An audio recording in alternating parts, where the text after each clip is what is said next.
엄마를 죽인 건 차가 아니라 그날 누군가가 훔쳐간 단 17분이었는데요. 김다정은 원래 호사를 좋아하는 사람이 아니었어요. 전직 초등학교 교사였던 김다정은 늘 가족의 생활 리듬에 맞춰 살았고 이상철의 단단한 성격을 이해하며 살았고 이지혁 이지환이 수빈 세 남매를 키우는 동안 돈을 쓰는 기쁨보다 돈을 아끼는 안도에 더 익숙한 사람이었거든요. 그래서 그날의 백화점 식사는 더 특별했었습니다.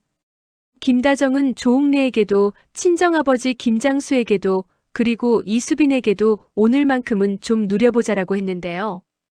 조옥래는 아흔을 바라보는 나이에도 입맛이 깔끔했고 김장수는 잔소리 대신 웃음으로 사돈의 손을 받아주던 사람이었어요. 두 노인이 나란히 앉아 음식 앞에서 잠깐 가벼워진 표정을 짓는 그 풍경이 김다정에겐 작은 기적처럼 보였을 겁니다. 이수빈은 평소 계산적이고 손해 안 보는 성격이라고 스스로도 인정하는 편이었는데 그날만큼은 김다정이 하자는 대로 따라줬습니다. 패션 크리에이터로 바쁘게 살던 이수빈도 더도 말고 덜도 말고 오늘만 같았으면 좋겠다라는 말이 왜인지 마음에 박혔는데요. 그 말이 그렇게 빨리 불길한 예언이 될 줄은 상상도 못했겠죠. 식사를 마치고 돌아가는 길은 평범해 보였어요. 지하철을 한 번만 갈면 되는 거리였고 김다정은 오늘만큼은 택시 타자라며 웃었는데요. 그 웃음이 단지 사치의 웃음이 아니라 가족이 흩어지기 전에 한 번 더 붙잡고 싶은 마음처럼 보였다는 게 이수빈의 나중 고백이었습니다. 그리고 그날 밤 전화가 울렸습니다. 어머니가 교통사고 당하셨어요.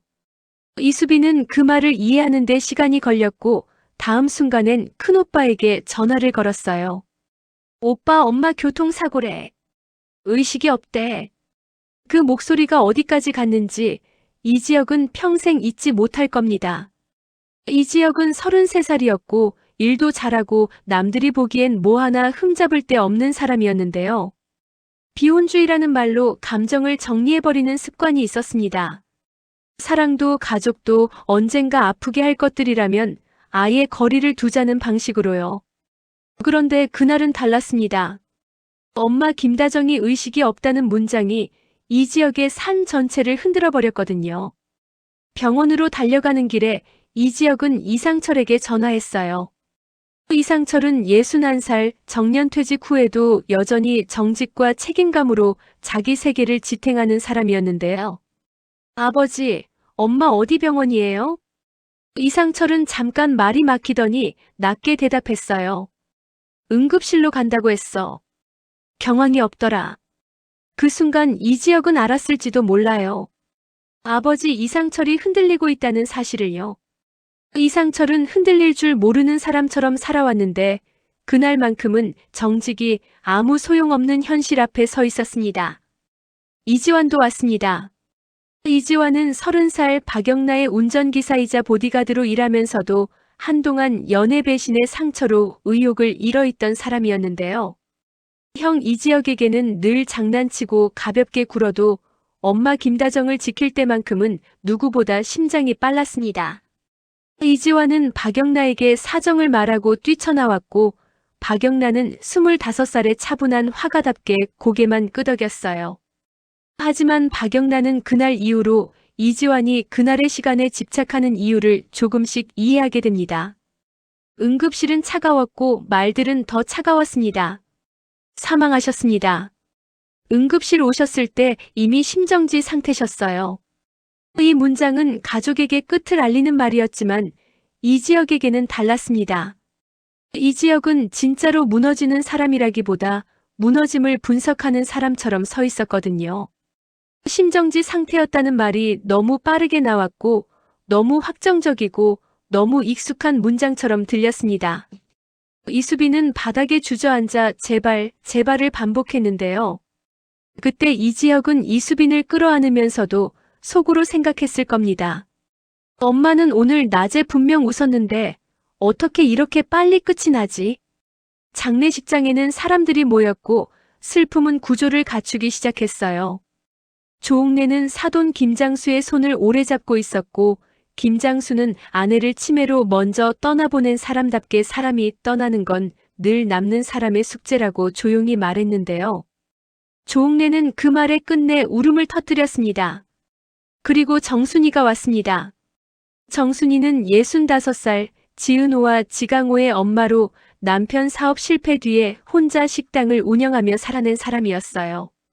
정순이는 김다정의 식탁을 기억하는 사람처럼 장례식장에서도 음식을 챙겼습니다.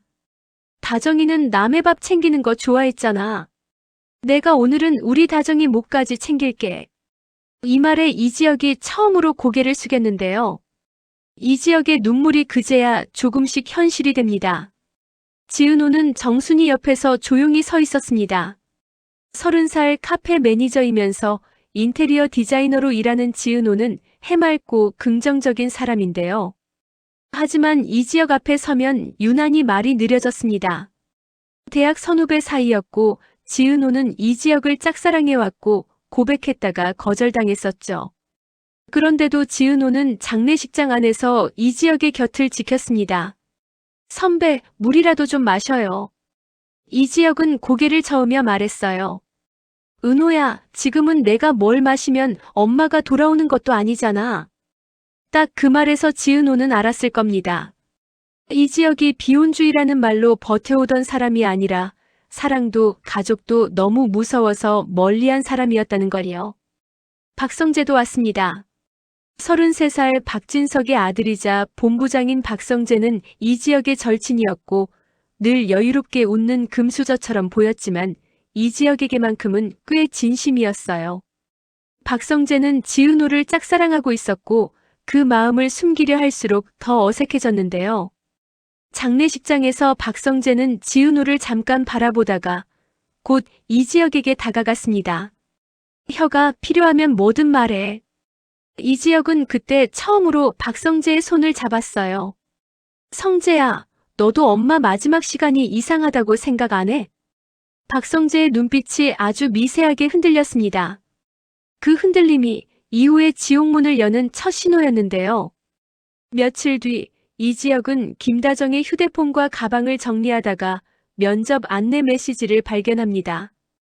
김다정은 58살이었고 주부로 지낸 시간이 길었지만 다시 일하고 싶어 했어요. 단지 돈 때문만은 아니었는데요. 나는 아직 쓸모있는 사람이고 싶다라는 마음이 더 컸던 것 같습니다. 그런데 김다정이 면접을 보러 갔던 곳은 박진석의 계열사와 연결된 작은 협력업체였고 채용 담당자는 냉정하게 말했었다고 하더라고요. 60세 이상은 채용 계약이 없습니다. 김다정은 그 말에 상처받았지만 그날 집으로 돌아와 이수빈에게는 웃으면서 말했다고 합니다. 엄마네 돈 안 받아. 계속 일할 거니까. 이수빈은 그때는 그 말이 고맙기만 했는데요. 이제 와서 보면 그 말은 아이들한테 마지막 자존심을 남겨주고 싶다는 엄마의 유언 같기도 했습니다. 하지만 이지혁은 거기서 멈추지 않았습니다. 이지혁은 회사도 잘 다니고 머리도 차가운 사람이라 감정보다 기록을 먼저 찾는 방식으로 슬픔을 견뎠는데요. 의송 기록, 구급차 출동 시간, 병원 도착 시간, 응급실 확인 시간까지 하나씩 붙잡습니다. 그리고 이상한 간격을 발견합니다. 사고 발생 시각과 구급차 도착 시각 사이에 설명이 애매한 17분이 비어 있었어요. 이지혁은 이지환을 불렀습니다. 완아, 넌 현장에 제일 빨리 갈 수 있는 사람이잖아. 뭐든 들은 거 있어? 이지환은 한참 망설이다가 말했어요. 형, 나 그날 영라시 일정 끝나고 돌아오는데 엄마 사고 난 쪽 도로가 이상하게 막혀 있더라. 경찰이 아니라 누가 민간 경호처럼 보이는 사람들이 차를 돌렸어. 이지환이 민간 경호를 말하는 순간 이지혁의 머릿속에 단 하나의 이름이 지나갔습니다. 고성희. 고성희는 56살 박진석의 재혼 아내이며 박영나의 엄마였고 자수성가 후 남편을 사별하고 다시 박진석과 재혼한 사람이죠. 아름다운 외모 뒤에 권력욕이 선명한 인물이었는데요. 고성희는 박진석 기업의 안주인이 아니라 기업의 주도권을 넘겨받고 싶어하는 플레이어에 더 가까웠습니다. 이지혁은 박성재를 찾아갔습니다. 박성재는 처음엔 펄쩍 뛰었어요. 혁아, 너 지금 우리 집을 의심하는 거야? 이지혁의 목소리는 조용했지만 칼 같았어요. 성재야, 난 내 가족을 의심하고 싶은 게 아니야. 근데 엄마가 죽은 시간표가 누군가에게 유리했다면 그 사람은 반드시 이유가 있어. 이 말은 두 사람의 우정을 찢는 소리처럼 날카로웠습니다. 박성재는 이지혁과 절친이었고 이지혁은 박성재를 믿고 싶었는데요. 믿음이 큰 만큼 의심도 더 아픈 법이었습니다. 그날 밤 박영란은 이지환의 표정을 보다가 조용히 물었어요. 이지환 씨, 그날 도로 막힌 거 혹시 우리 집이랑 관련 있어요? 이지환은 대답을 피했지만 박영란은 이미 눈치챘습니다. 박영란은 조신하고 차분한 사람이었고 엄마 고성희의 사랑을 독차지해왔는데요. 그 사랑이 때로는 과열된 보호였다는 걸 알고 있었거든요. 한편 지은호는 이지혁에게 자꾸만 연락이 가지 않는 자신을 꾸짖었습니다. 이럴 때조차 내가 선배 곁에 설 자격이 있나? 하지만 지은호는 결국 이지혁의 집 앞에 섰습니다. 카페 매니저로 사람의 기분을 읽는데 익숙한 지은호가 그날은 서툴게 말했어요. 선배가 지금 혼자 버티려고 하는 거 그게 더 위험해 보여요. 이지혁은 웃지도 못한 채 대답했는데요. 은호야, 나는 엄마를 지켰다고 믿고 살았거든. 그 말의 끝에서 지은호는 깨달았습니다. 이지혁이 지금 잃은 건 엄마 김다정만이 아니라 자기 확신이라는 걸요. 장례 이후 가족은 더 흔들리기 시작했습니다. 이상철은 증거 없이 남을 의심하지 말아라는 원칙을 지키려 했고 이지혁은 증거를 만들 시간을 누가 빼앗았는지부터 봐야 한다고 맞섰는데요. 아버지 이상철과 아들 이지혁의 싸움은 단순한 말다툼이 아니라 정직으로 버텨온 세대와 의심으로 생존해야 하는 세대의 충돌이었습니다. 이수빈은 다르게 움직였습니다. 이수빈은 밝고 애교 많지만 계산적인 성격이었고 손해보는 걸 싫어했는데요. 엄마 김다정의 죽음 앞에서만큼은 이상하게 손익이 아니라 의미를 따지기 시작했어요. 이수빈은 자신의 채널과 패션 인플루언서 네트워크를 활용해 조심스럽게 글을 올립니다. 사고보다 무서운 건 늦어진 시간입니다. 직접적인 실명 언급은 피했지만 17분이라는 숫자는 남겼습니다. 그 글은 번지듯 퍼졌고 소문은 바람보다 빨랐습니다. 사람들은 김다정의 죽음을 시간의 살인으로 부르기 시작했는데요. 언론이 움직이기 시작하자 누군가는 움직이지 않을 수 없었겠죠. 그때 박진석이 등장합니다. 65살의 박진석은 호탕하고 거침없는 기업가였고 개인 불행을 회사에 엮지 말아라는 식의 단호함으로 사건을 끊어내려 했습니다. 박진석은 박성재에게 말했어요. 성재야, 친구 챙기는 건 좋다.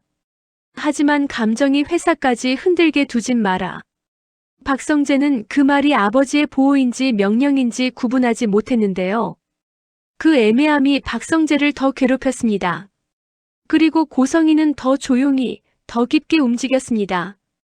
고성희는 남편 박진석의 뒤에서 미소를 짓는 사람이 아니라 남편보다 먼저 판을 읽는 사람이었으니까요. 고성희는 박영나에게 한 번쯤은 이런 말을 했었더라고요. 영나야, 세상은 마음 약한 사람이 먼저 다쳐. 박영나는 그 말을 예술가의 삶의 조언 정도로 들었는데요. 하지만 엄마 고성희의 말이 김다정의 17분과 어딘가 닿아 있을지도 모른다는 생각이 들자 박영란은 처음으로 엄마를 또렷하게 의심합니다. 가족 외부에서도 작은 파문이 터졌습니다. 지강호는 24살, 지은호의 동생으로 욕심은 많지만 노력이 부족한 인물이었는데요. 장례식장에 조문객이 많아지자 지강호는 잠깐 유혹을 느꼈습니다. 누나는 늘 의지할 사람이고 나는 늘 비교당하는 사람인데 이번엔 나도 뭔가 잡아야 하는 거 아니야? 지강호는 조의금 일부를 건드렸고 정순이에게 들켰습니다. 정순이는 분노했지만 더 크게 무너졌습니다. 강호야, 지금 이 타이밍에 너까지 이러면 누나가 어떻게 버티니? 이 사건은 작은 배신처럼 보였지만 지은호에게는 가족이 무너질 때 가장 약한 곳부터 금이 간다는 현실을 보여줬습니다. 이 갈라짐 속에서 이지혁은 결국 한 가지 결심을 합니다. 엄마 김다정이 면접 보러 간 그 회사, 그리고 그 회사와 박진석 그룹의 연결고리를 직접 하기로요. 이지환은 박영나의 도움을 받았습니다. 박영나는 미술관 행사 메시지와 일정표 속에서 그날 도로 통제와 관련된 비공식 VIP 이동 계획을 우연히 보게 됩니다. 박영나는 이지환에게 조용히 넘겨줬어요. 이지환 씨, 이거 그냥 우연일까요? 이지환의 손이 떨렸습니다. 영나 씨, 이거 엄마한테 들키면 위험할 수도 있어요. 박영나는 아주 작게 웃었는데요. 나도 이제 엄마한테만 보호받는 딸이고 싶진 않아요. 이 문장은 박영나의 성장선이기도 했고 고성이가 믿던 딸을 통한 권력의 안정을 흔드는 균열이었습니다. 이지혁은 박성재를 다시 만났습니다. 이번엔 격렬한 말싸움이 아니라 더 무서운 조용함이 있었습니다. 이지혁이 말했어요. 성재야, 내가 내 친구라면 지금은 너도 시간표를 봐야 해. 박성재가 한참 후에 대답했는데요. 혀가 그날 아버지가 전화 한 통 받고 얼굴이 굳었어. 그 전화가 성희 어머니 쪽이었던 것 같아. 박성재의 입에서 처음으로 고성이라는 이름이 나왔습니다. 이 말은 이지혁에게는 단서였지만 박성재에게는 상처였어요. 친구 이지혁을 지키고 싶었고 아버지 박진석의 명예도 지키고 싶었는데요. 두 세계가 충돌하자 박성재는 자기가 어디에도 완전히 속하지 못한 사람처럼 느껴졌습니다. 그 무렵 지은호는 이지혁에게 말합니다.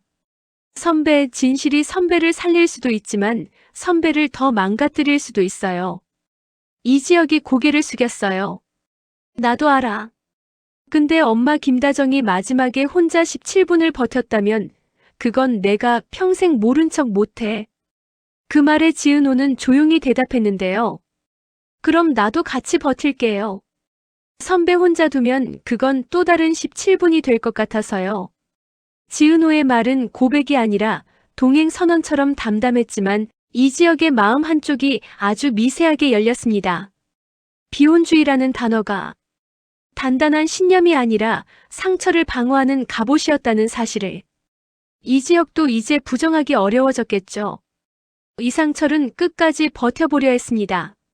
이상철은 아내 김다정의 명예를 지키는 방식이 조용히 슬퍼하는 것이라고 믿었는데요. 하지만 이수빈의 글이 커지고 이지혁의 조사가 깊어질수록 이상철은 선택의 기로에 섰습니다. 정직한 침묵이 아내를 지키는가, 아니면 정직한 의심이 아내를 되살리는가. 그날 밤 이상철은 조옥래 앞에서 처음으로 무너졌습니다. 어머니, 나 다정히 지켜줬다고 생각했는데. 조옥래는 늙은 손으로 아들의 등을 두드렸습니다. 상철아, 사람은 지키려고만 해도 충분히 잘한 거다. 다만 이제는 진짜 이유를 알아야지. 조옥래의 한마디가 이지혁에게는 부모 세대의 허락처럼 들렸습니다. 마지막으로 김장수가 말을 보탰습니다.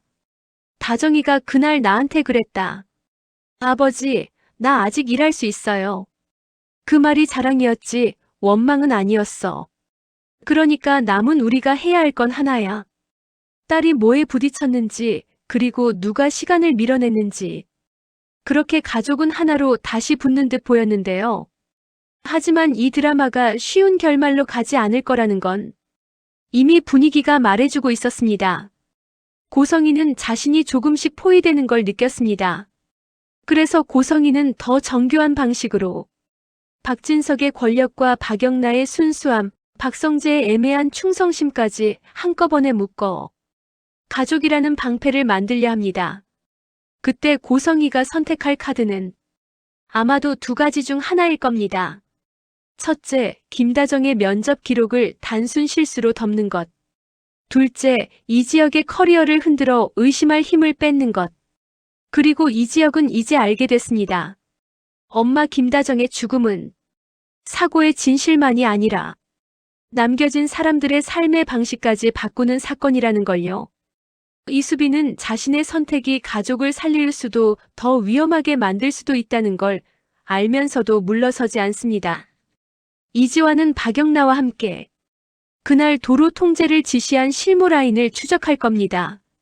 박성재는 아버지 박진석과 새어머니 고성의 사이에서 처음으로 본부장이 아니라 아들이 아닌 선택을 해야 할지 고민하겠죠. 지은호는 지강호의 사고뭉치 같은 현실을 끌어안으면서도 이지혁 곁에서 자신의 마음과 책임 사이를 조용히 정리할 겁니다.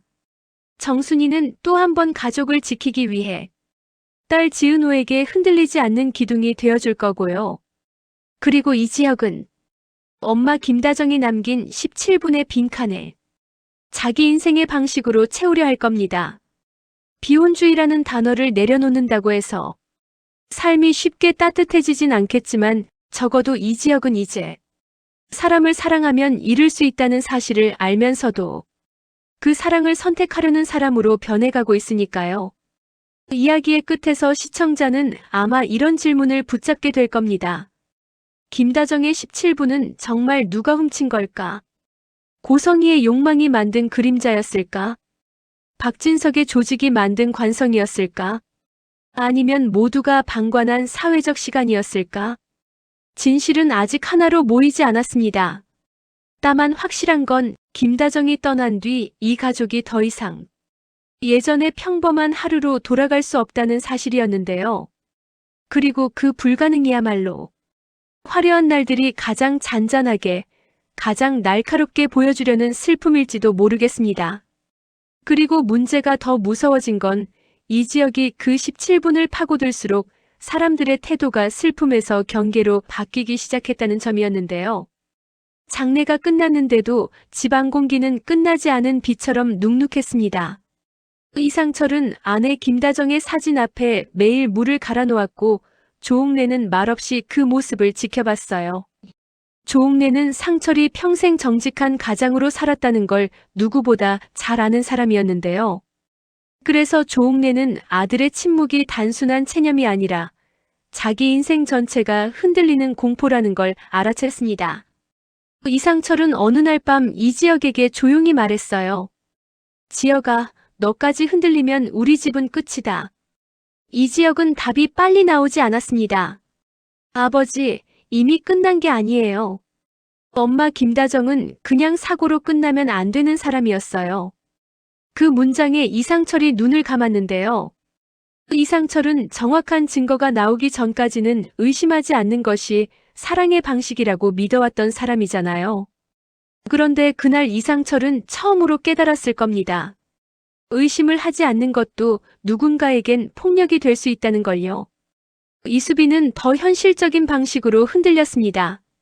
이수빈은 밝고 애교 많지만 계산적인 성격이라 어떤 상황이든 사람들의 심리를 먼저 읽는 편이었는데요. 엄마 김다정이 세상을 떠난 뒤에도 이수빈은 자기가 버틸 수 있다고 믿었습니다. 그런데 어느 날 보험사에서 전화가 왔어요. 김다정님의 보험 관련 확인이 필요합니다.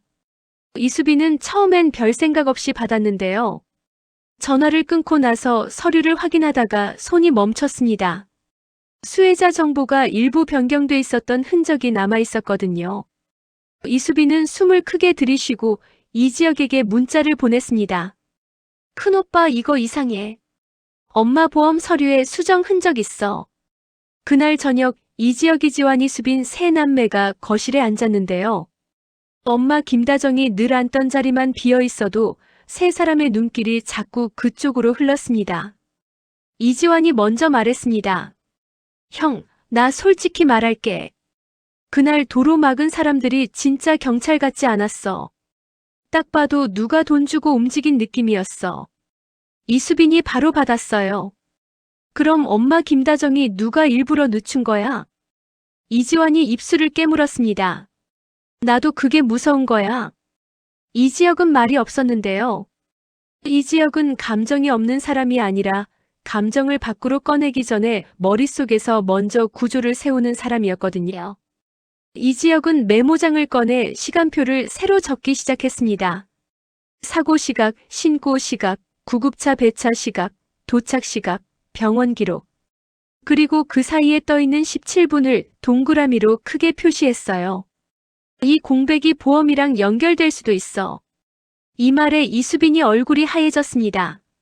큰오빠, 설마 엄마 김다정 죽음이 돈 때문이라고 말하려는 거야? 이지혁이 고개를 저었는데요. 돈만은 아닐 거야. 근데 돈이 섞이면 사람들은 훨씬 더 빨리, 훨씬 더 잔인해져. 이수빈은 그 말이 싫었습니다. 이수빈은 평소 돈을 사랑하는 사람이긴 했지만 엄마 김다정의 죽음이 돈의 언어로 번역되는 순간부터 자기 자신도 죄인이 되는 기분이 들었거든요. 그때 지은호가 조심스럽게 집에 들렀습니다. 정순이가 끓여준 탕을 들고 왔는데요. 지은호는 늘 해맑고 긍정적인 편이라 이 집의 어두운 공기 속에서 더 작아 보였습니다. 지은호가 말했어요. 제가 뭘 도울 수 있을지 모르겠지만 식사는 꼭 해야 해요. 이수빈이 씁쓸하게 웃었습니다. 언니, 우리 지금 밥이 넘어가겠어? 지은호가 잠깐 망설이다가 이지혁을 보며 말했는데요. 선배, 밥을 먹는 게 슬픔을 부정하는 게 아니잖아요. 살아있는 사람이 살아야 떠난 사람도 억울하지 않아요. 이지혁의 표정이 아주 미세하게 풀렸습니다. 지은호의 말은 멋진 위로가 아니라 현실적인 생존의 문장이었거든요. 그리고 이지혁은 그날 밤 지은호에게 짧게 말했습니다. 고마워, 은호야. 너는 늘 사람이 살아야 한다는 쪽에 있네. 지은호는 웃었는데요. 선배가 제가 그쪽에 있게 해줬어요. 예전엔요. 그 말이 지나치게 조용하게 떨어져서 더 오래 남았습니다. 한편 박성재는 자기 집에서도 폭풍을 맞고 있었습니다. 박성재는 박진석의 아들이자 본부장이었고 이지혁과 절친인 동시에 지은호를 짝사랑하는 사람이었는데요. 박성재는 지금 인생에서 가장 어려운 숙제를 동시에 풀어야 했습니다. 친구 이지혁을 지키고 싶다와 가문을 흔들고 싶지 않다는 욕망. 박진석은 집에서 더 단호했습니다. 성재야, 회사 이름이 걸린 일이다. 고성이는 더 부드럽게 웃었습니다. 성재야, 친구 마음 이해해. 근데 마음이 사실을 만들진 않잖니. 고성이의 그 말이 박성재를 더 소름 돋게 했는데요. 고성이는 늘 손끝으로만 사람을 다루는 듯 했거든요. 압박도 위로도 협박도 모두 아름다운 문장로 포장하는 사람이었습니다. 박성재는 술 한 잔도 못하고 방으로 들어가 이지혁에게 전화를 걸었습니다. 혁아, 나 내 편이고 싶어. 이지혁이 낮게 웃었어요. 성재야, 편은 필요 없어. 그냥 시간표를 같이 봐줘. 그 말에 박성재는 더 괴로웠습니다. 이지혁이 부탁한 건 우정이 아니라 진실의 노동이었고 그게 훨씬 무거운 요청이었으니까요. 그 무렵 박영란은 그림을 그리지 못했습니다. 박영란은 대학원생이자 화가로 조신하고 차분한 성격이었고 고성이의 사랑을 독차지해온 딸이었는데요. 박영란은 이제 그 사랑이 어쩌면 자기 삶을 통제하려는 방식이었다는 걸 알아가고 있었습니다. 박영란은 이지환을 조용히 불러냈습니다. 이지환 씨, 그날 도로 통제 자료 더 있어요. 이지환이 놀라서 물었어요. 이거 진짜 괜찮아요? 박영란가 답했습니다. 괜찮지 않아도 해야죠. 이지환 씨 엄마가 김다정 씨였잖아요. 박영란가 김다정이라는 이름을 직접 말하는 순간 이지환의 목이 꽉 막혔습니다. 이지환은 엄마 김다정 앞에서 늘 철없던 막내 같은 표정을 짓곤 했는데요. 이제 그 철없음이 죄처럼 느껴졌습니다. 자료에는 VIP 차량 동선이 기록돼 있었습니다. 정확한 이름은 없었지만 날짜와 시간, 그리고 현장 혼잡시 우회 조치라는 문구가 있었어요. 이지환은 그 문장을 읽다가 멈췄습니다. 형이 말한 17분이 이 우회 조치랑 겹쳐. 이제 시간의 살인은 감정적 표현이 아니라 실제 문서의 언어처럼 서서히 형태를 갖추기 시작했는데요. 이지혁은 그 자료를 확인하고도 바로 폭발하지 않았습니다. 오히려 더 조용해졌어요. 이지혁은 그렇게 조용해질 때가 가장 위험한 사람이거든요. 이지혁은 박성재에게 다시 연락했습니다. 성재야, 너희 집 VIP 동선 관리하는 팀이 어디야? 박성재가 당황했습니다. 혁아, 너 지금.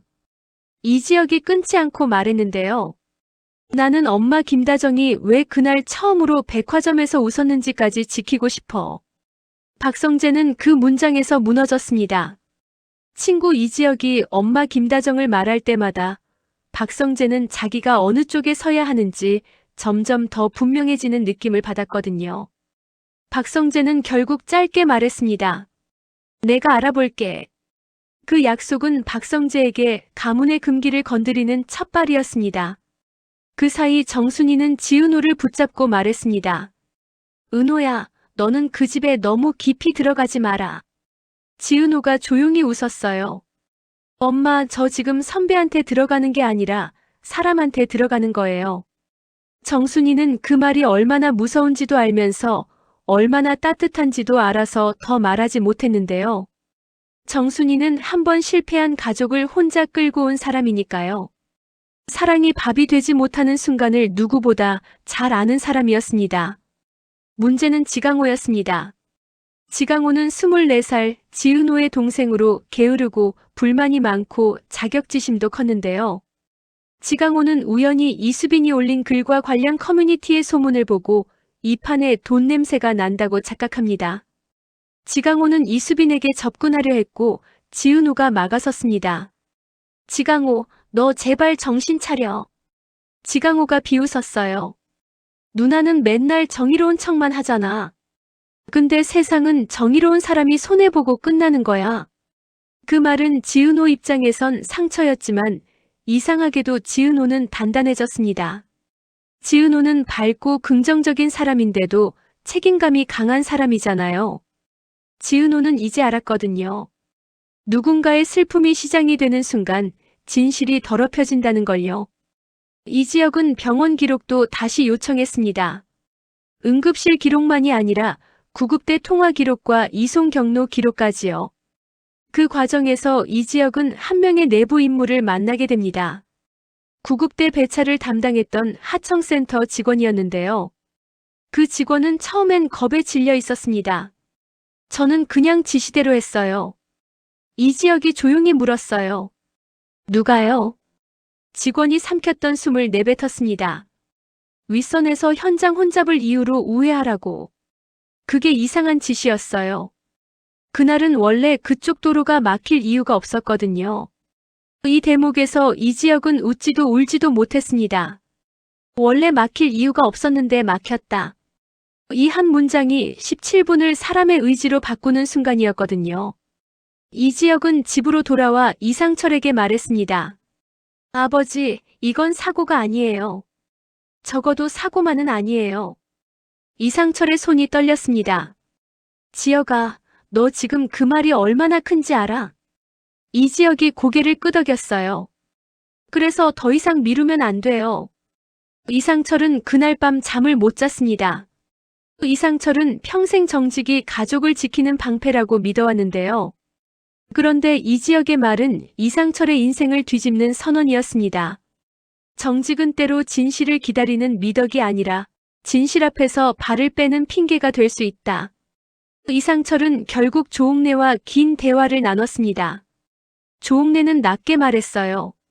상철아, 내 며느리 김다정은 남편 체면 세우려고 사는 여자가 아니었다. 애들 살리려고 사는 여자였다. 이 말에 이상철은 아주 작은 목소리로 대답했는데요. 어머니, 제가 너무 늦게 알았습니다. 그 늦게라는 단어가 이상철의 가슴을 찔렀습니다. 엄마 김다정이 세상을 떠난 이유가 늦음이라면 이상철은 그 늦음을 평생 이고 살아가야 하는 사람이니까요. 이수빈은 다른 방식의 클라이맥스를 맞습니다. 이수빈은 엄마 김다정의 서랍에서 얇은 봉투 하나를 발견합니다. 봉투 안에는 면접장에 가져갔던 이력서, 복사본과 함께 작은 메모가 들어있었어요. 오늘 이상한 걸 봤다. 누군가 급하게 숨기는 서류가 있었다. 내가 봤다는 걸 그들이 알았을까? 이수빈은 그 글씨가 엄마 김다정의 글씨라는 걸 알아보는데 1초도 걸리지 않았습니다. 이수빈은 울면서 웃었어요. 엄마는 진짜 끝까지 선생님이었네. 전직 초등학교 교사였던 김다정이 가진 습관이었을지도 모릅니다. 아이들 앞에서 거짓을 모른 척하지 않는 것. 김다정은 회사의 잘못을 고발하려던 게 아니라 그냥 자기 눈앞에서 이상한 일이 벌어지면 이건 아닌데요 라고 말할 수 있는 사람이었어요. 그게 누군가에겐 제일 불편한 종류의 용기였겠죠. 이수빈은 그 봉투를 이지혁에게 내밀었습니다. 이지혁이 잠깐 눈을 감았어요. 엄마 김다정은 마지막까지 가족만 생각한 게 아니었네. 이수빈이 흐느끼며 말했습니다. 큰오빠 나 무서워. 우리 이제 진짜 큰 거 건드리는 거 아니야? 이지혁은 그 말을 부정하지 않았습니다. 대신 아주 조용히 말했는데요. 수빈아, 엄마 김다정이 무서워하면서도 적어둔 메모야. 그럼 우리도 무서워하면서 해야지. 이 말은 이수빈의 인생에서 처음 얻는 용기의 문장이었습니다. 박성재는 결국 내부팀 정보를 가져왔습니다. 현장 우회 지시 라인은 그룹 보안실과 외부 경호업체가 섞여 있어. 이지혁이 물었어요. 결제 라인은? 박성재가 한번 삼키고 말했습니다. 최종 승인 이름은 없는데 그날 지시가 내려온 시간대에 성의 어머니가 아버지 박진석과 통화한 기록이 있어. 이 말이 나오자 공기가 얼어붙었는데요. 박성재는 자기 입으로 새어머니 고성희를 의심하는 단서를 내놓은 겁니다. 박성재의 얼굴이 창백해졌어요. 혀가 나 이거 돌아갈 수 없는 다리 건넌 것 같아. 이지혁이 담담히 대답했는데요. 성재야, 너는 원래 돌아갈 수 없는 다리 위에 있었어. 그냥 이제 내가 그걸 인정한 것뿐이야. 박성재는 그 말에 웃지도 못하고 고개만 끄덕였습니다. 고성희는 당연히 눈치챘습니다. 고성희는 권력욕이 강한 만큼 공기 변화에 민감한 사람이었거든요. 고성희는 박진석에게 말했습니다. 여보, 요즘 성재가 이상하지 않아요? 박진석은 호탕하게 웃으며 넘기려 했지만 고성희는 이미 다음 수를 계산하고 있었어요. 고성희가 준비한 카드는 단순했습니다. 이지혁의 사회적 신뢰를 먼저 무너뜨리는 것. 며칠 뒤 이지혁의 회사 주변에 소문이 돌기 시작합니다. 친구 집안을 뒤흔드는 위험한 사람. 장래를 정치적으로 이용하는 사람. 그런 소문들이요. 이지혁은 흔들렸습니다. 이지혁은 능력도 있고 잘생긴 얼굴에 늘 냉정한 사람처럼 보였지만 사람의 시선엔 약했거든요. 왜냐하면 이지혁은 평생 흠없는 사람으로 인정받아야만 가족이 편해진다는 방식으로 살아왔으니까요. 그 밤 지은호가 이지혁에게 메시지를 보냈습니다. 선배, 사람들이 뭐라고 해도 저는 선배가 어떤 사람인지 알아요. 이지혁은 한참 후에 답장을 했는데요. 은호야, 너 같은 사람이 있다는 게 내가 아직 끝까지 망가지지 않은 증거 같아. 이 짧은 문장은 로맨스라기보다 사람이 사람을 붙잡는 방식이었습니다. 지은호가 이지혁에게 주는 건 사랑의 고백이 아니라 내가 괴물이 아니라는 증언이었으니까요. 이지환은 박영나와 더 깊게 움직였습니다. 박영나는 엄마 고성희의 움직임을 느낄수록 자기 안의 착한 딸의 본능과 정의로운 성인의 양심이 충돌하기 시작했는데요. 박영나가 말했습니다. 이지환 씨, 나 엄마가 무서워진 건 처음이에요. 이지환이 솔직히 대답했어요. 저도요. 근데 무서운 엄마가 세상에 많더라고요. 문제는 그 엄마가 남의 엄마를 건드릴 때예요. 박영란은 그 말에 오래 침묵했습니다. 그리고 아주 작게 말했는데요. 그럼 내가 엄마를 막아야겠네요. 이 순간 박영란은 단순한 재벌가 딸이 아니라 이야기의 윤리적 축으로 넘어오기 시작합니다. 이지혁은 마침내 기자를 만나려 했습니다. 하지만 이지혁은 폭로라는 단어 앞에서 한 번 더 멈칫했어요. 왜냐하면 이지혁은 알고 있었거든요. 이 싸움은 한 번 퍼지면 엄마 김다정의 이름이 피해자가 아니라 도구로 소비될 수 있다는 걸요. 그때 조옥래가 이지혁에게 말합니다. 지혁아, 내 엄마 김다정은 사람들이 떠들어도 무너지지 않는 이름이었다. 이지혁이 눈을 붉혔습니다. 할머니, 엄마는 조용히 살고 싶어 했어요. 조옥래가 고개를 저었는데요. 조용히 살고 싶어 했지, 조용히 죽고 싶어 했던 건 아니다. 그 말이 이지혁의 결심을 완성했습니다. 이상철도 움직이기 시작합니다. 이상철은 박진석을 직접 찾아가려 했어요. 정년 퇴직한 사람이 갑자기 제게 핵심 인물을 찾아가는 게 얼마나 무모한 일인지 알면서도요. 이상철은 박진석 앞에서 말했습니다. 박 회장님, 저 이상철입니다. 제 아내 김다정의 죽음에 회장님 회사의 이름이 오르내리는 걸 저도 원치 않습니다. 박진석이 눈썹을 올렸습니다. 그런데요. 이상철이 씹어 삼킨 숨을 뱉었는데요. 그래서 회장님이 진짜로 떳떳하다면 저희가 시간을 확인할 수 있게 도와주십시오. 이상철이 처음으로 정중한 언어로 칼을 꺼낸 순간이었습니다. 박진석은 그 자리에서 대답하지 않았습니다. 그 침묵이 더 무서웠습니다. 박진석은 호탕하고 거침없는 사람인데요. 그런 사람이 침묵한다는 건 이미 내부에서 무언가를 계산 중이라는 뜻일 수 있으니까요. 그리고 그날 밤 박성재에게 연락이 옵니다. 박진석이 아니라 고성희에게서요. 성재야, 엄마는 내가 흔들리는 게 제일 싫다. 고성희는 늘 자신을 엄마로 호칭했습니다. 그 말은 애정 같기도 하고 지배 같기도 했는데요. 박성재는 전화기를 쥔 손에 힘이 들어갔습니다. 박성재가 낮게 말했어요. 어머니, 혹시 김다정 선생님 그날 동선에 대해 아시는 거 있으세요? 고성희가 웃었습니다. 성재야, 왜 그렇게 무서운 질문을 하니? 그 웃음이 부정인지 경고인지 인정인지 박성재는 구분할 수 없었습니다. 이수빈은 그 통화 내용을 듣고 처음으로 분노가 폭발합니다. 이수빈은 이지혁에게 소리쳤어요. 큰오빠, 우리 지금 싸우는 상대가 단순히 나쁜 사람이 아니라 완벽하게 웃는 사람인 것 같아. 이지혁은 그 말이 너무 정확해서 차라리 슬펐습니다. 완벽하게 웃는 사람은 보통 죄책감을 모르는 게 아니라 죄책감을 시스템으로 덮는 사람이니까요. 이야기는 이제 한 가족의 비극에서 두 가문의 전쟁으로 번져가려 합니다. 하지만 화려한 날들이 진짜 무서워지는 지점은 이 싸움이 거대한 권력 싸움일수록 가장 먼저 다치는 건 늘 가장 약한 마음이라는 점이었는데요. 지은호는 이지혁에게 더 가까이 다가가고 싶었지만 스스로를 자주 멈춰 세웠습니다. 내가 이 상황에서 선배에게 사랑을 말할 자격이 있나? 지은호는 그런 생각을 하는 사람이었고 그래서 더 믿음직한 사람이었습니다. 이지혁도 흔들렸습니다. 엄마 김다정의 죽음이 이 지옥 같은 싸움의 불씨가 되는데 그 불씨 위에 지은호의 마음까지 올려놓는 게 너무 잔인하다고 생각했거든요. 그날 새벽 이지혁은 지은호에게 말했습니다. 은호야, 나 지금 너 좋아할 여유가 없어. 지은호가 고개를 끄덕였어요. 알아요. 근데 선배가 저 좋아할 여유가 없을 때도 제가 선배 옆에 있을 여유는 있어요. 그 말에 이지혁이 잠깐 아무 말도 못했는데요.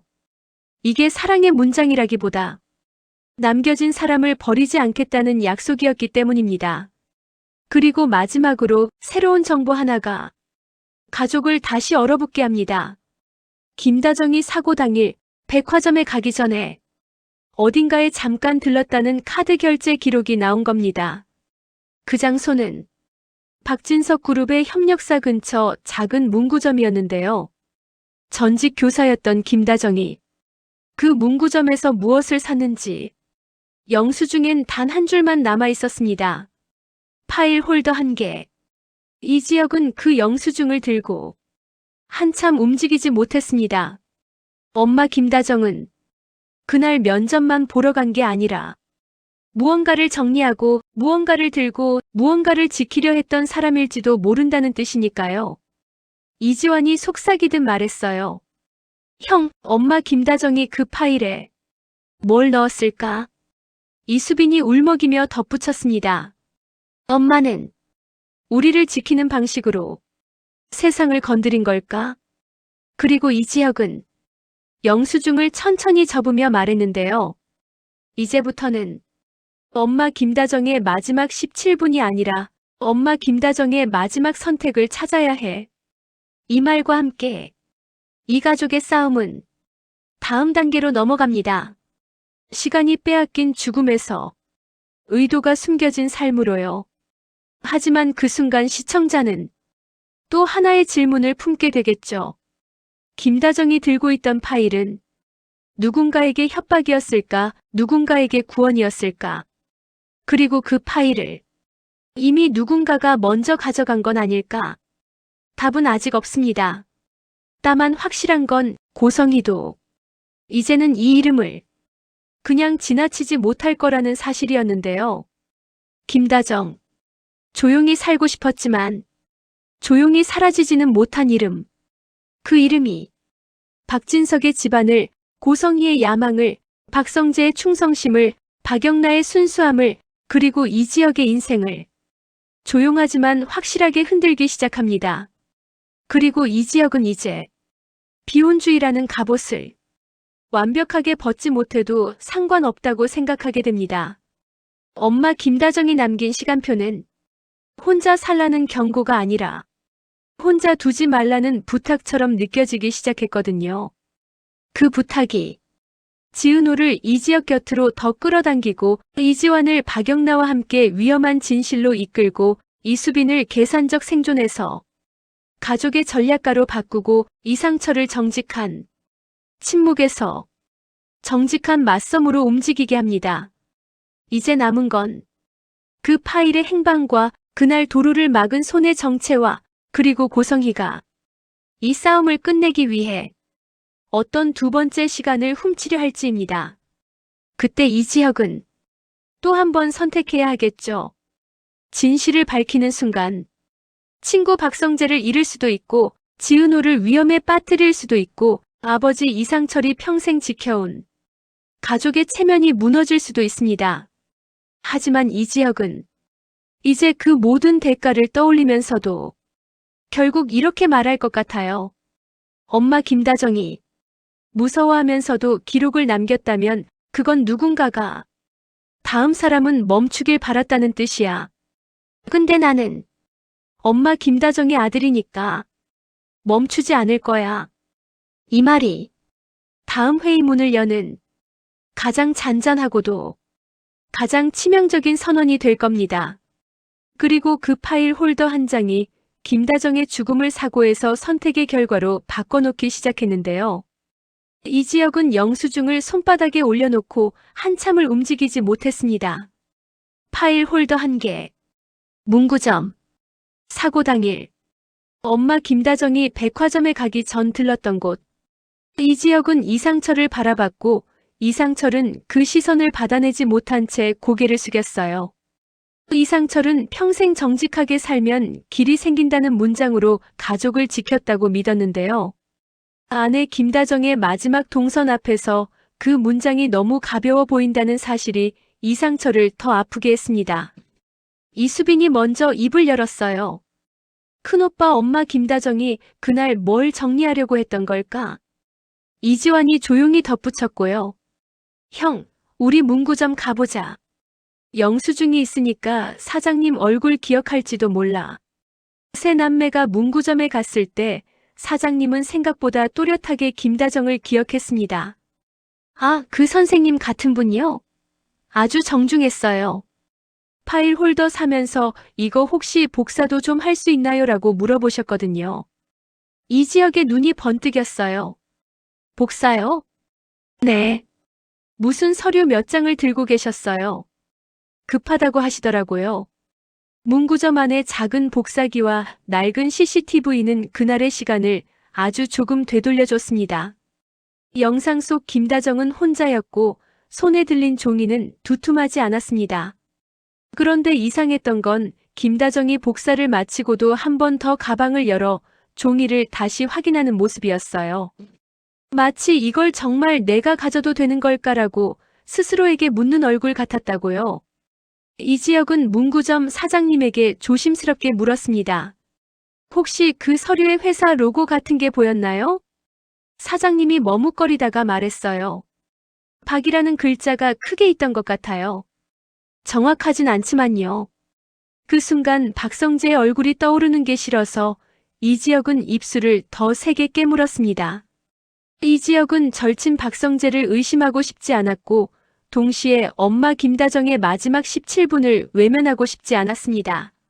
사랑하는 두 대상을 한꺼번에 지키는 건 늘 불가능해 보였는데요. 그래서 이지혁은 결국 사람보다 시간표를 붙잡는 쪽을 선택합니다.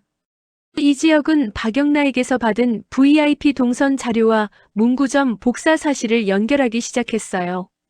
사고 시각 직전 박진석 그룹의 외부 경호업체가 긴급 우회 지시를 내렸고 그 지시는 공식적 공문이 아니라 현장 판단이라는 이름으로 흘러나갔습니다. 그리고 바로 그 시간대에 김다정은 면접을 보러 갔던 협력사 건물 주변에서 예기치 못한 서류를 보게 되었고 그 서류를 정리하려는 듯 파일 홀더를 샀고 복사까지 했었습니다. 이수빈은 그 흐름이 너무 선명해지자 오히려 겁이 커졌습니다. 큰오빠, 이건 진짜 우리 집이 감당할 수 있는 싸움이야? 이지혁이 느리게 고개를 끄덕였어요. 수빈아, 감당이 가능하냐가 아니라 감당을 해야 하는지의 문제야. 그 말에 이수빈이 울음을 삼켰는데요. 이수빈은 계산적인 사람이었지만 엄마 김다정 앞에서는 결국 계산이 무너지는 딸이었습니다. 이수빈은 엄마 김다정이 돈 안 받겠다고 했던 문장을 떠올렸어요. 그 문장엔 사실 돈보다 더 큰 무게가 있었죠.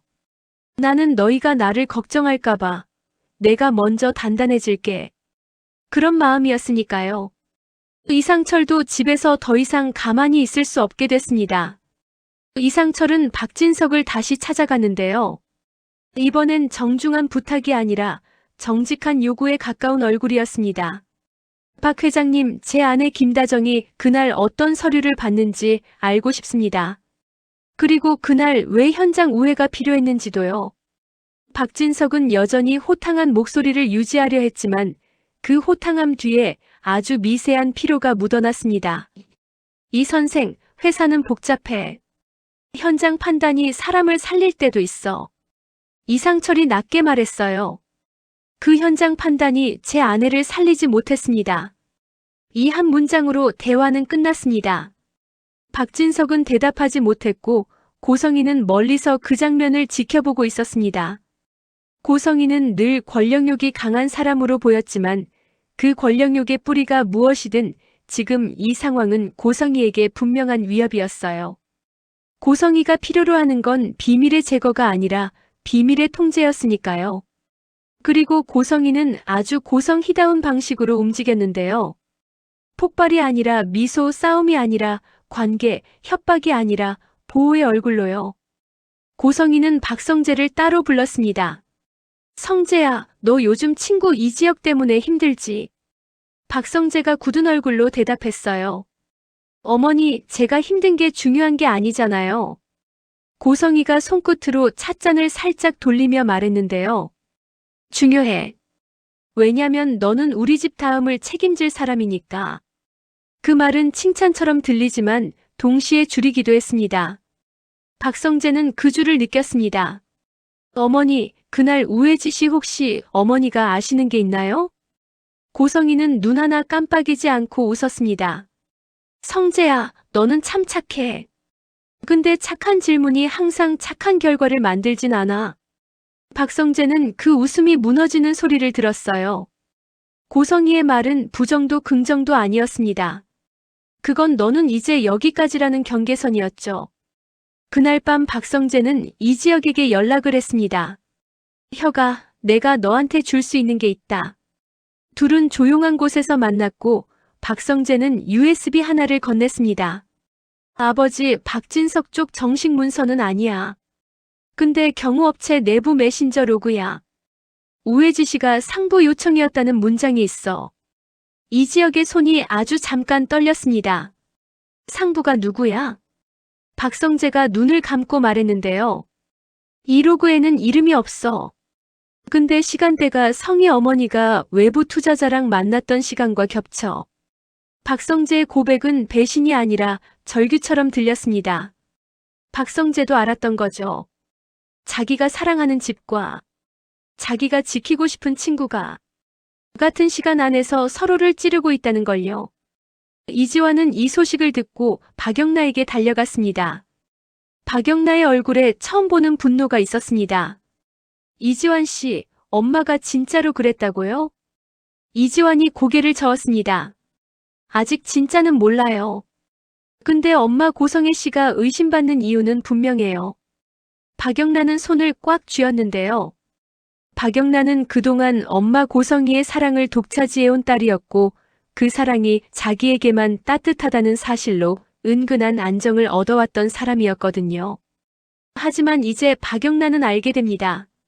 그 사랑이 누군가에겐 차갑고 위험한 칼이 될 수도 있다는 걸요. 박영란은 결국 엄마 고성희의 서재에 들어갑니다. 거기서 박영란은 낯선 명함 꾸러미와 계약서 초안을 보게 되는데요. 박진석 그룹의 비핵심 자산 매각 계획이었습니다. 그 매각 대상 속에 김다정이 면접을 봤던 협력사 이름이 들어 있었고요. 그리고 그 서류 한 구석에 손으로 적힌 메모가 남아 있었습니다.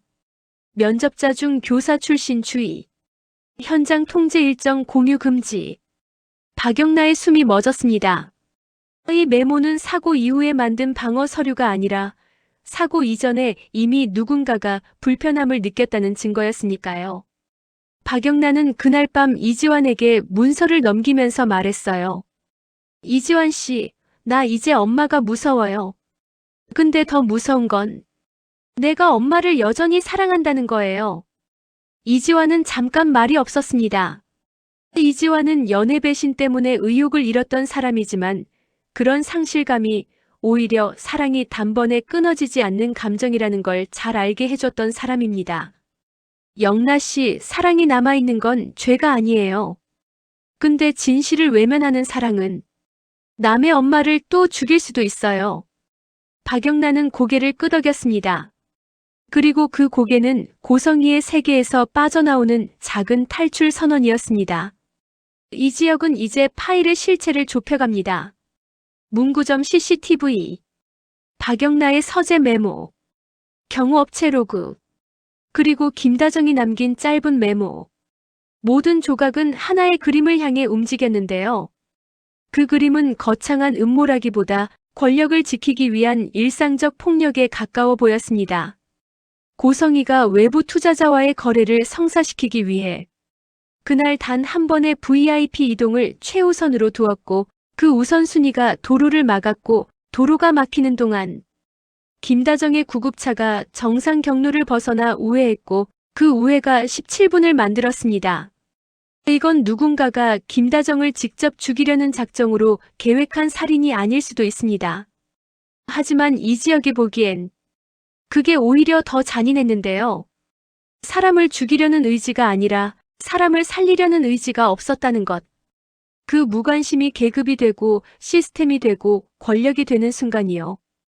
그 사실이 이 지역을 미치게 했습니다. 그리고 이 지역은 결국 기자에게 자료 일부를 넘깁니다. 실명을 숨긴 채 응급 이송 지연과 민간 경호 개입 의혹이라는 키워드로요.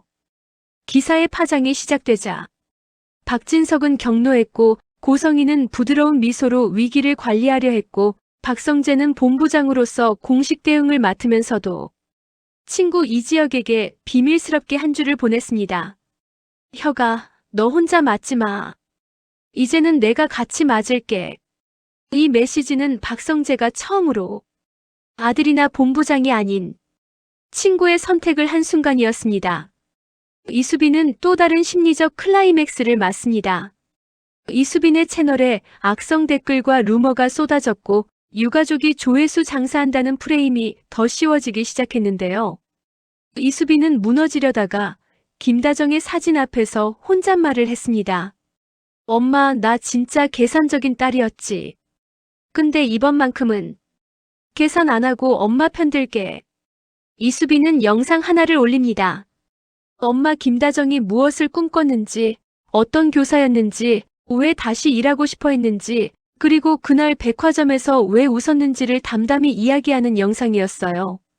자극적인 폭로가 아니라 한 사람의 생을 복원하는 방식이었습니다. 그 영상은 놀랍게도 사람들의 마음을 바꾸기 시작했는데요. 사건의 피해자가 아니라 존엄을 가진 개인으로 김다정을 다시 보게 만들었습니다. 정순이도 움직였습니다. 정순이는 지은호를 걱정하면서도 자기 방식의 연대를 선택했어요. 정순이는 식당 단골들과 지역 네트워크를 통해 김다정이 면접을 봤던 협력사의 내부 소문을 모으기 시작하는데요. 정순이가 말했어요. 은호야, 세상은 위에서만 움직이는 줄 알았지? 아니야. 밑에서도 움직여. 정순이의 단단함은 지은호에게 엄마의 힘이 무엇인지 다시 보여줍니다. 하지만 지강호가 문제였습니다. 지강호는 정보가 돈이 될 것이라는 착각에 협력사 내부 직원과 접촉했고 그 과정에서 고성애 측 인물에게 미끼를 물립니다. 지강호는 결국 자료를 넘기면 돈을 주겠다는 제안을 받는데요. 지강호가 흔들리는 순간 지은호가 먼저 그 사실을 알아챕니다. 지은호는 지강호를 붙잡고 울며 말했어요. 지강호, 너 진짜 이러면 엄마 정순이가 평생 버틴 이유를 내가 부숴. 지강호가 소리쳤습니다. 누나는 왜 맨날 나한테만 착하길 요구해? 나는 누나처럼 강한 사람이 아니야. 그 말이 꽤 진심이었어서 지은호는 더 아팠는데요. 지은호는 결국 다른 방식으로 설득합니다. 나도 강한 척만 했어. 근데 강한 척이라도 해야 가족이 살아. 너도 이번엔 가족 쪽에 서줘. 지강호가 그제야 고개를 떨궜습니다. 지강호의 성장은 늘 늦고 흔들리지만 이 드라마가 주는 묘한 현실감도 바로 그 늦음에서 나오잖아요. 결정적인 날이 왔습니다. 공식 조사와 공청회 성격의 자리가 열릴 분위기가 형성됐고 언론은 응급 이송 지연과 민간 경호의 공공 영역 침범을 연일 다뤘습니다. 이 지역은 공청회 전날 밤 아버지 이상철과 오래 대화를 나눴는데요. 이상철이 말했습니다. 지혁아, 내가 내 엄마 김다정에게 평생 미안한 건 사랑을 못 준 게 아니라 사랑을 글자처럼만 줬다는 거야. 이지혁이 조용히 웃었어요. 아버지, 엄마는 아버지의 글자 같은 사랑을 사람처럼 바꿔서 우리한테 주던 사람이었어요. 이 말에 이상철은 끝내 눈물을 보였습니다. 이상철이 가진 정직이 이제는 침묵이 아니라 맞섬으로 진화할 준비를 마친 순간이었죠. 공청회 당일 박성재는 그룹 대표로 앉아 있었고 고성희는 뒤편에서 표정 하나 바꾸지 않았으며 박진석은 여전히 기업의 체면을 지키는 얼굴을 하고 있었습니다. 그리고 이지혁은 김다정 유가족 대표로 증언대에 섰습니다. 이지혁은 폭발하지 않았습니다. 그 대신 아주 조용히 엄마 김다정의 하루를 이야기했어요. 엄마 김다정은 그날 처음으로 백화점에서 웃었습니다. 그 웃음이 사치가 아니라 가족에게 남기고 싶은 장면이었을 겁니다. 그런데 그날 엄마 김다정은 면접에서 나이 때문에 거절당했고 우연히 보아선 안 될 서류를 보았고 파일 홀더를 사서 복사했고 그리고 구급차에서 17분을 잃었습니다. 이지혁이 한숨을 삼키고 말했는데요. 저는 누군가가 제 엄마 김다정을 직접 죽이려 했다고 단정하지 않습니다. 다만 누군가가 제 엄마 김다정을 살릴 필요가 없다고 생각했던 것만은 확신합니다. 이 문장은 권력을 겨냥한 칼이면서도 인간을 향한 애도였습니다. 공청회장은 잠시 조용해졌고 그 조용함 속에서 박영나가 자리에서 일어났습니다. 박영나는 엄마 고성희의 딸입니다. 그 사실만으로도 박영나가 이 자리에 서는 건 가문 전체를 건드리는 일이었는데요. 박영나는 마이크를 잡고 손에 든 서류를 펼쳤습니다. 저는 박영나입니다. 고성애 씨의 딸입니다. 그리고 제가 본 메모를 공개하겠습니다. 박영나는 면접자 중 교사 출신 주의, 현장 통제 일정 공유 금지 라고 적힌 메모를 그대로 읽었고요. 그 순간 고성희의 표정이 처음으로 깨졌습니다. 아주 얇은 균열이었지만 그 균열은 기존 권력의 광택을 한 번에 바래게 만드는 힘이 있었어요. 박진석은 자리에서 일어나려고 했고 박성재는 아버지를 붙잡았습니다. 박성재가 낮게 말했는데요. 아버지, 지금은 회사를 지키는 게 아니라 사람을 지켜야 할 때인 것 같아요. 박성재의 이 한 문장이 본부장 박성재에서 아들 박성재로 넘어오는 전환이었습니다. 그리고 더 중요한 건 친구 이지혁의 손을 공공연히 잡아주는 신호가 되었죠. 고성희는 그 자리에서 모든 걸 부정하려 했습니다. 그 메모는 제 것이 아닙니다. 저는 그런 지시를 한 적이 없어요. 하지만 경호업체 내부 로그와 현장 담당자의 증언이 이어졌고 상부 요청이 고성의 라인과 연결될 가능성이 점점 더 입체적으로 드러났습니다. 결국 공청회는 법적 조사로 이어질 수밖에 없는 흐름이 되었습니다. 그날 밤 고성희는 집에 돌아와 오랫동안 거울 앞에 서 있었습니다. 고성희는 자수성가한 사람이었고 사별의 상처를 딛고 박진석과 재혼해 권력을 자신의 언어로 만든 사람이었는데요. 고성희는 자신이 악인이라고 생각하지 않았을 겁니다. 고성희는 늘 이렇게 믿었겠죠. 나는 살아남기 위해 필요한 걸 했을 뿐이라고요. 하지만 박영나가 조용히 말했습니다. 엄마가 살아남으려고 한번 밀어낸 시간이 누군가에겐 세상을 떠나는 시간이었어. 고성희가 차갑게 웃었습니다. 영나야, 너는 세상을 너무 예쁘게만 보네. 박영나가 고개를 저었어요. 아니, 나는 엄마를 너무 예쁘게만 봤나 봐. 이 모녀의 대화는 붕괴의 시작이면서 성장의 시작이었습니다. 한편 이지혁의 집에는 또 다른 결말의 기운이 들어왔습니다. 이상철은 김다정의 사진 앞에 앉아 조용히 말했어요. 다정아, 당신이 나 대신 아이들의 바람막이가 되어줘서 고마웠다. 이제는 내가 당신의 이름을 바람막이로 만들게. 이상철의 이 고백은 늦었지만 결코 가볍지 않았습니다. 이상철은 마침내 정직한 침묵이 아니라 정직한 책임을 선택한 겁니다. 이수빈도 변했습니다.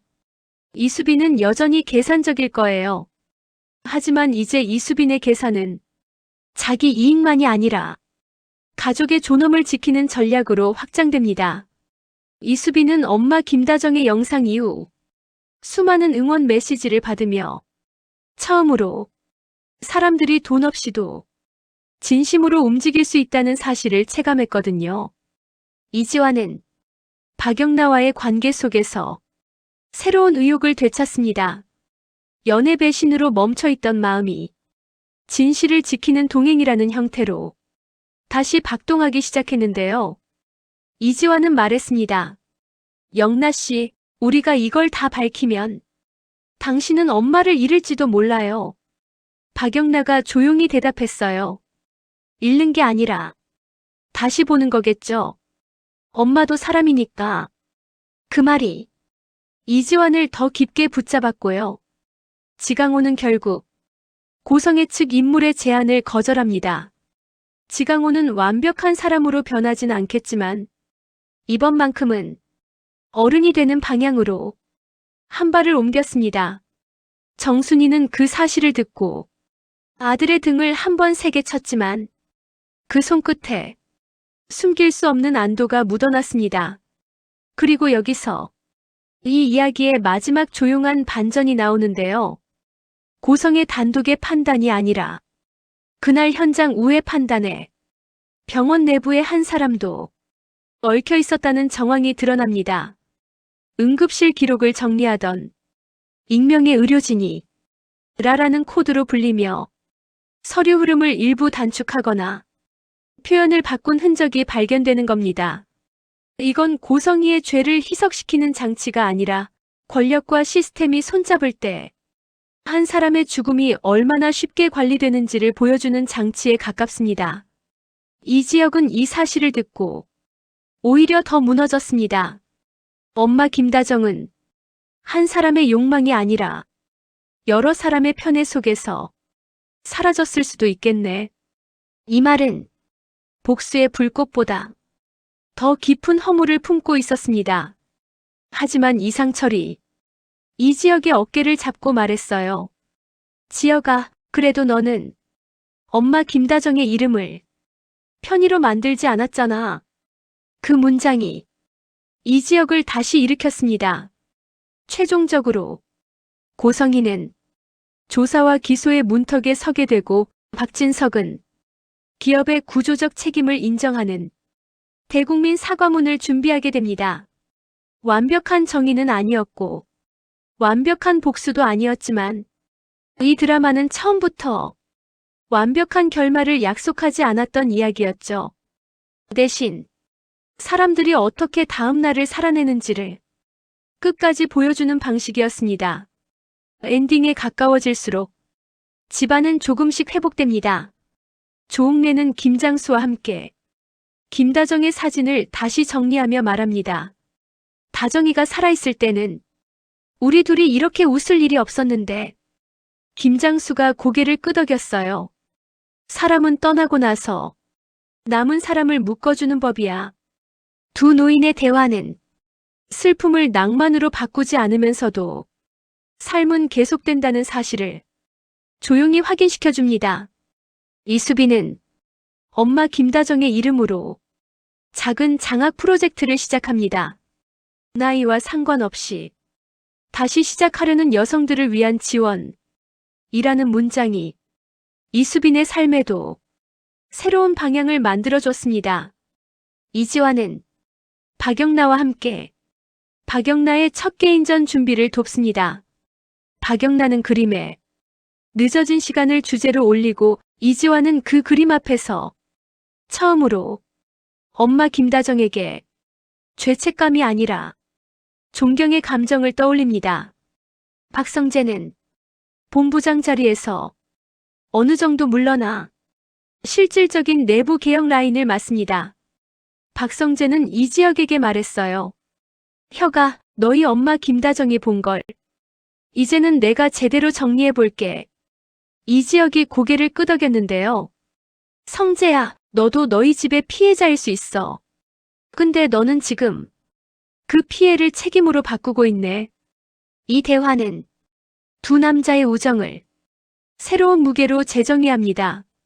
정순이는 지강호를 식당으로 불러 처음으로 혼내지 않는 대화를 합니다. 강호야, 너는 누나 지은 옷처럼 되지 않아도 된다. 그냥 너로서 남의 상처를 돈으로 바꾸지 않는 사람이면 된다. 지강호는 어색하게 웃었고 정순이는 그 웃음이 세상에서 제일 값지게 느껴졌습니다. 마지막으로 이지혁과 지은호의 장면이 남습니다. 이지혁은 엄마 김다정의 기일에 혼자 묘지로 갔다가 지은호를 마주칩니다. 지은호는 말없이 꽃을 내려놓았고 이지혁은 그 꽃을 보며 참았던 숨을 내뱉습니다. 이지혁이 말했어요. 은호야, 내가 아직도 완벽하게 괜찮아진 건 아니야. 지은호가 대답했는데요. 선배, 괜찮아지는 게 목표면 사람은 평생 실패만 해요. 저는 선배가 그냥 사라졌으면 좋겠어요. 이지혁이 아주 천천히 웃었습니다. 그 웃음은 엄마 김다정이 백화점에서 보였던 그날의 웃음과 어딘가 닮아 있었습니다. 이지혁이 이어 말합니다. 나 비혼주의라는 말로 내가 겁쟁이인 걸 숨겼던 것 같아. 지은호가 고개를 저었어요. 숨긴 게 아니라 버틴 거죠. 버틴 사람은 언젠가 사랑할 자격이 생겨요. 이지혁은 지은호의 손을 잡았습니다. 고백이 아니라 동행의 손이었고 새로운 가족을 만들겠다는 선언이 아니라 다시 혼자 아프지 않겠다는 약속이었습니다. 그날 집으로 돌아오는 길에 이지혁은 이상철에게 전화를 했습니다. 아버지, 엄마 김다정이 남긴 17분. 우리가 완벽하게 돌려주진 못했어요. 이상철이 낮게 대답했는데요. 그래도 그 17분이 다른 사람들의 시간은 지키게 했겠지. 이 말이 이 드라마가 끝내 도달하고 싶은 잔잔한 결론처럼 들립니다. 엔딩의 마지막 장면은 거창한 승리나 통쾌한 복수가 아닙니다. 이수빈의 영상 속 김다정의 미소가 조용히 다시 재생되고 이지환이 박영나의 전시장에서 늦음이라는 그림 앞에 서 있고 박성재가 내부 개혁 문서를 들고 박진석의 사무실 문 앞에서 한 번 숨을 고르고 정순이가 지은호의 어깨를 아무 말 없이 툭 건드리고 조옥래와 김장수가 따뜻한 국 한 그릇 앞에서 서로의 손을 천천히 잡는 장면들이 하나의 숨처럼 이어집니다. 그리고 이지혁은 엄마 김다정의 이름을 가족의 죄책감이 아니라 가족의 방향으로 바꾸는 사람이 됩니다. 그때 마지막 내레이션처럼 이지혁이 조용히 말하겠죠. 엄마 김다정이 잃어버린 17분은 돌아오지 않는데요. 하지만 엄마 김다정이 남겨준 17분 덕분에 우리는 누군가의 시간을 함부로 밀어내지 않는 사람이 되어가고 있었습니다. 이 문장이 끝나면 시청자는 알게 될 겁니다.